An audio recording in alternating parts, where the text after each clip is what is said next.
يستمعون القول فيتبعون أحسنه أولئك هداهم الله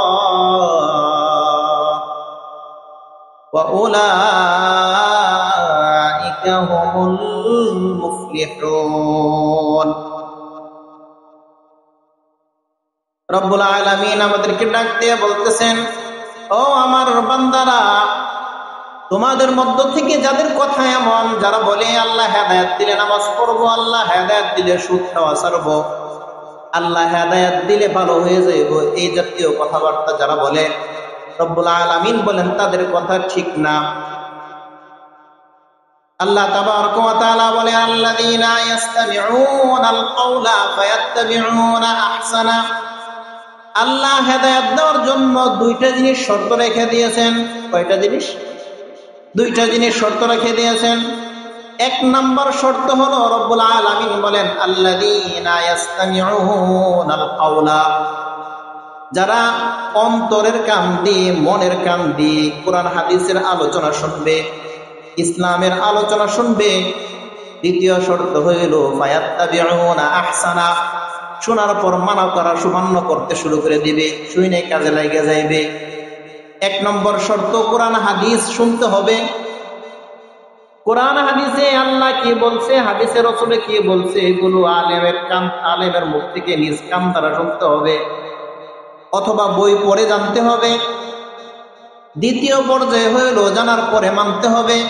রব্বুল আলামিন বলেন, এই দুই কাজ যারা করছে, উলাইকা হাদাহুমুল্লাহ, রব্বুল আলামিন এই ধরনের ব্যক্তিদেরকে হেদায়েত দান করবেন। বলেন সুবহানাল্লাহ।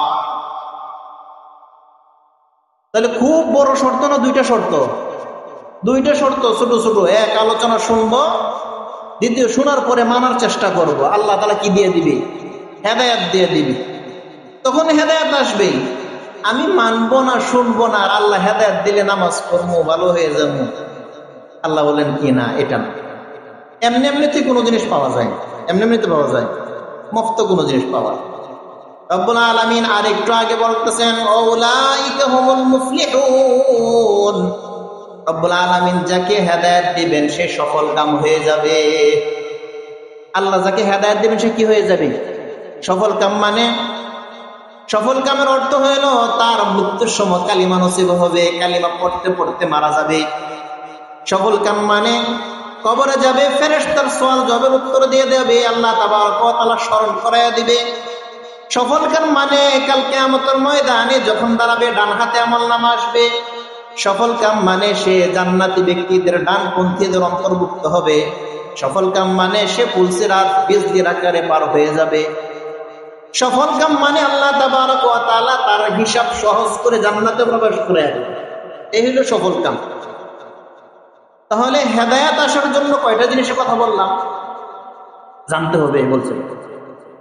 দুইটা জিনিস। এক, আলোচনা কি করতে হবে? শুনতে হবে। দ্বিতীয়ত, যেটি আলোচনা হয় এগুলো কি করতে হবে? মানার নেওয়া তাগাইতে হবে। তারপরে আল্লাহ কি দিবেন? হেদায়েত দিবেন। হেদায়েত দিলে পাওয়া যাবে কি? এই যে এই সমস্ত জিনিস পাওয়া যাবে। আমি আপনাদের সামনে কোরআনে কারিমের সূরা মায়েদা থেকে একটা আয়াত তেলাওয়াত করছি। এই কথাগুলো বললাম যাতে আপনারা আলোচনাটা শুনে। রব্বুল আলামিন আমাদেরকে অনেক হুকুম আহকাম দিয়েছেন, বিধিবিধান দিয়েছেন। আমরা শুধু ভাবি মুসলমান, বুঝি নামাজ পড়লেই মুসলমান, রোজা রাখলেই মুসলমান, হজ করলেই মুসলমান। হ্যাঁ, এগুলো মুসলমানে করে। মুসলমানের শুধু এগুলোই ইবাদত না, আরো বড় বড় ইবাদত আছে। এগুলো ছাড়াও অনেক বড় বড় ইবাদত আছে যেগুলো আমাদের উপর ফরজ ছিল। রব্বুল আলামিন আমাদেরকে এগুলো ফরজ বানায়া কিছু করছে, এগুলো করা ফরজ, আর বলছে কিছু এগুলো না করা, এগুলো করা হারাম, করা যাবে না, নিষেধ করছে। এই ফরজ ইবাদতের মধ্যে একটা ফরজ ইবাদত হলো ন্যায় ইনসাফ করা। ইনসাফ করা, ন্যায় ইনসাফ করা। ন্যায় ইনসাফ জিনিসটা কি? ন্যায় ইনসাফ জিনিস হইল যার যার হক যথাযথ আদায় করে দেওয়া।